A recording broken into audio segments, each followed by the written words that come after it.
Kot smo najavili v prejšnji oddaji, vas bomo danes seznanili s vsebino računa za električno energijo.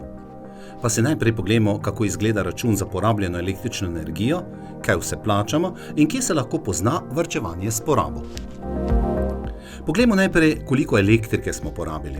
V primeru dvotarifnega obračuna imamo dve rubriki. VT pomeni velika tarifa in MT pomeni mala tarifa.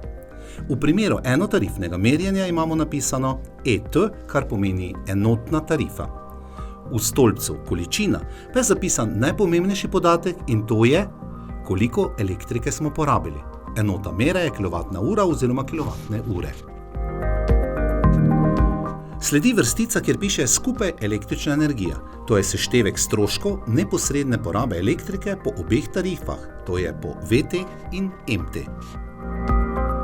V naslednji vrstici piše obračunska moč.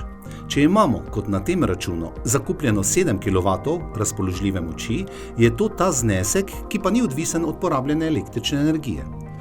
Takoj zatem sledi rubrika omrežnina. Ta predstavlja strošek prenosa elektrike po omrežju, ki omogoči, da elektrika pride od elektrarne do nas. Strošek je vezan na to, koliko elektrike smo porabili. Toliko elektrike je namreč moralo priti po daljnovodih od elektrarne do našega gospodinjstva. Torej rubrika skupaj omrežnina za SODO d.o.o. Sledijo tri vrstice prispevkov. Delovanje operaterja trga, prispevek za energetsko učinkovitost in prispevek za obnovljive vire energije. Prva dva sta vezana na vašo porabo, tretji pa na vašo priključno moč. In na koncu piše skupaj prispevki. In na koncu še manjši znesek, ki se imenuje trošarina. K seštevku vseh zneskov moramo dodati še DDV, ki znaša 22% in tako dobimo mesečni strošek. Kot vidimo, je v primeru tega gospodinjstva mesečni neto znesek bil 73,26 evra, ob dodanem davku na dodano vrednost pa na koncu 89,38 evra.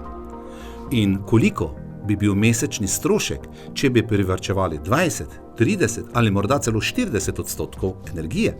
V primeru, da zmanjšamo porabo električne energije za 20%, bi bil mesečni znesek, vključno z DDV-jem, 73,39 evra. V primeru, da zmanjšamo porabo električne energije za 30%, bi bil mesečni znesek, vključno z DDV-jem, 64,86 evra. V primeru, da zmanjšamo porabo električne energije za celo 40%, bi bil mesečni znesek, vključno z DDV-jem, le še 57,45 evra. V celem letu bi tako prihranili od 191 do 383 evrov. V primeru višjih cen električne energije pa bi prihranki še pridobili na pomembnosti. In poglejmo sedaj, katero orodje nam pri tem lahko pomaga, ko se odločamo za nakup novih ali zamenjavo starih gospodinjskih aparatov in želimo ob tem zmanjšati porabo električne energije. Energijska nalepka je odgovor. S 1. marcem leta 2021 je uvedena nova nalepka, ki jo lahko danes vidimo na pomivalnih strojih, pralnih strojih, hladilnikih, na zaslonih za TV in računalnike, pri svetilih, klimatskih in prezračevalnih napravah ter sušilnih strojih. V letu 2023 pa še na sesalnikih. Razredi A+, A++ in A+++, ki smo jih lahko videli na stari nalepki, so ukinjeni. Tako je sedanja preglednost enostavnejša.